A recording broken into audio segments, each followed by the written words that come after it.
Chapter 3.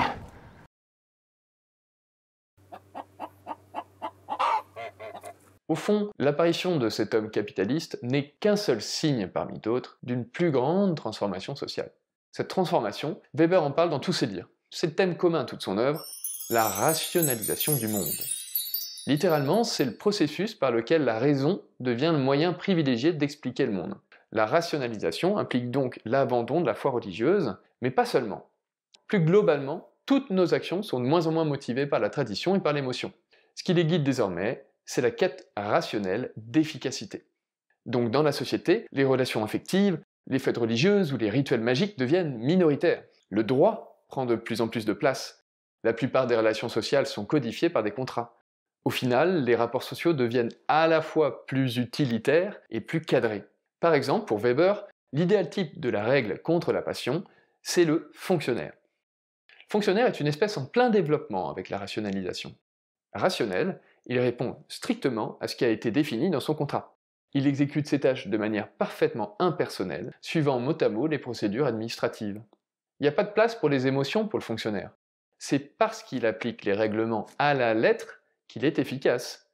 Il est compétent car il maîtrise ses dossiers. C'est donc absurde qu'il sorte de sa neutralité bureaucratique. S'il devait prendre des décisions plus politiques, moins administratives, le fonctionnaire n'aurait aucune expertise. Il serait complètement largué. Le comportement du fonctionnaire est donc une expression de la rationalisation du monde. Et tout passe à la moulinette rationalisante. Les textes juridiques deviennent plus complexes, les professions exigent qu'on possède un diplôme, même les arts comme la peinture et la musique ont des règles de plus en plus précises. Comme tout devient plus rationnel, le monde entier devient potentiellement explicable. Tous les phénomènes semblent à la portée de notre raison. Sans qu'on sache toujours comment ça fonctionne, on croit dans le décodage scientifique du monde. Les radars remplacent la danse de la pluie, les calculs de proba remplacent les sacrifices humains. C'est la démagification du monde. Tout semble explicable scientifiquement, en un mot, rationnel. Wow. Mais cette rationalisation n'a pas que des avantages.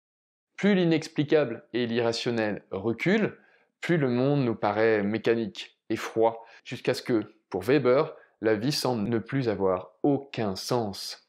On peut se demander ce que Weber penserait de l'utilisation des algorithmes par les grandes plateformes numériques. Elles incarnent une forme de raison, puisqu'elles tentent de mieux connaître leurs utilisateurs en collectant des données, et en même temps, on a du mal à voir quels sont les autres objectifs que la production de nouveaux services à consommer.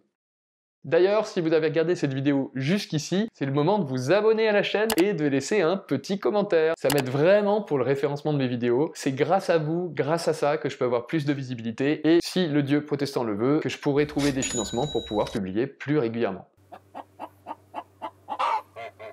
D'après Weber, cette rationalisation contamine le domaine politique, puisqu'elle modifie nos croyances, elle change aussi les relations de domination.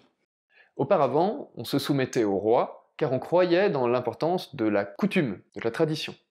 Ou bien on vénérait des prophètes. On les trouvait charismatiques en raison de leurs actes héroïques qui nous persuadaient de leurs compétences extraordinaires.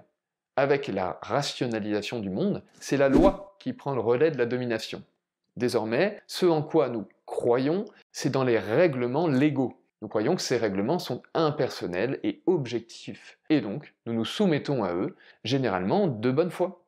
Cette forme de domination, Weber l'appelle la domination légale rationnelle. Cette domination est tout l'opposé du gouvernement d'un chef. Si la domination légale rationnelle nous fait obéir, ce n'est pas car le gouvernement a des qualités exceptionnelles ou parce qu'il a fait des prouesses. On n'obéit pas à une personne, on respecte la loi. C'est d'ailleurs pour cette raison qu'on se soumet plutôt passivement à l'État. Il représente l'application de cette loi impersonnelle comme le fonctionnaire.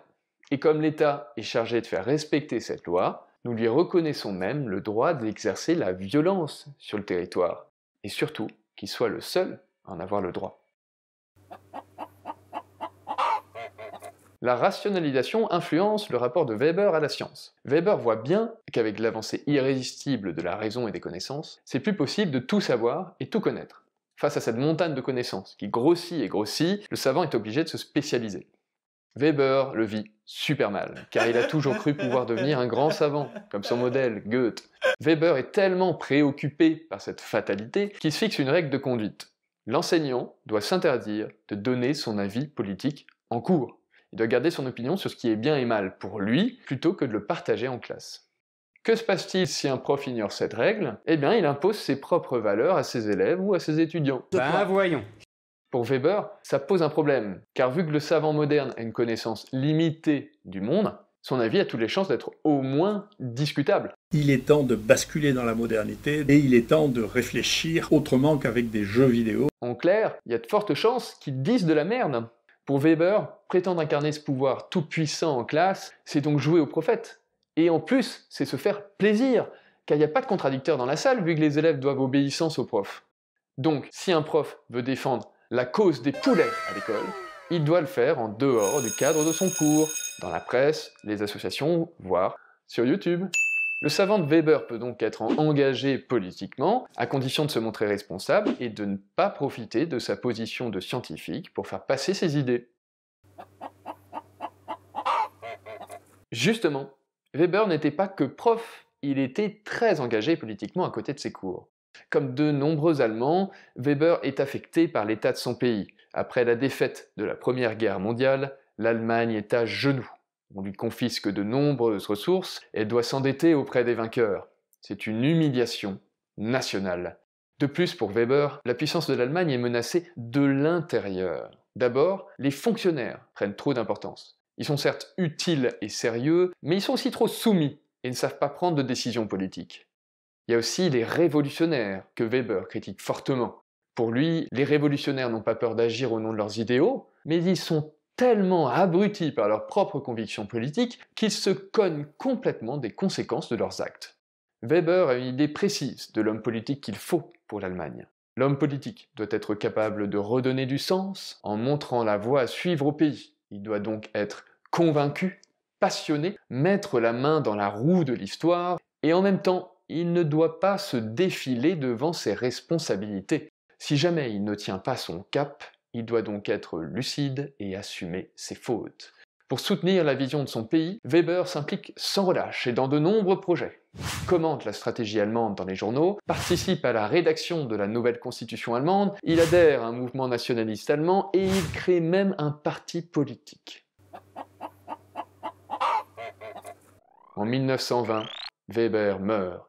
Hanté par la rationalisation qu'il avait lui-même décrite, il s'inquiétait de la disparition de la liberté, enfermé dans cette cage d'acier du capitalisme moderne.